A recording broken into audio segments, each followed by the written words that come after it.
Let's bring in Malik Trainer, who's live for us in Kuwait City. Malik, Gulf countries are not taking part in those talks, but presumably they'll have conditions or even concerns to put forward to Pakistan, being the main negotiator.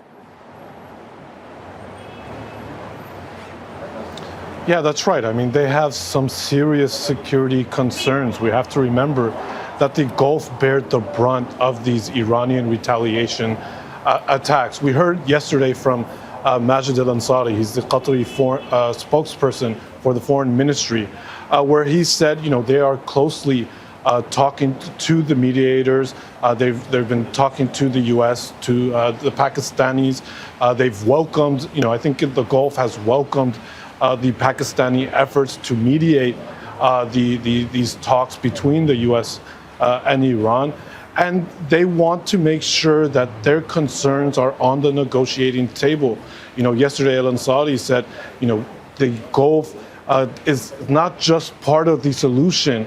They're an essential element to any solution when it comes to this war. So they'll be closely talking with the international diplomats, but especially Pakistan, and they'll be helping Pakistani efforts to bring this war to an end as soon as possible. And Malik, we have about a week left of the 2-week ceasefire. There's been no attacks on the GCC during this period. So how keen are they for it to continue this way and not return back to the war? Well, let's just remember how devastating this war has been to the Gulf. According to the International Energy Agency, more than 80 oil facilities, including production lines, including storage facilities and production lines, have been hit. I mean, the Gulf is still trying to assess the complete damage of these Iranian attacks against their civilian infrastructure. Lots of red lines have been crossed. Here in Kuwait, more than half a dozen water plants were hit. Water desalination plants are extremely important. In Kuwait, 90% of their drinking water comes from these plants. So there is no appetite for a resumption of hostilities here. They've said, the Gulf has from the beginning said that there is no military solution. They've called for a diplomatic engagement and bringing the US and Iran to the negotiating table. But they also want a comprehensive plan.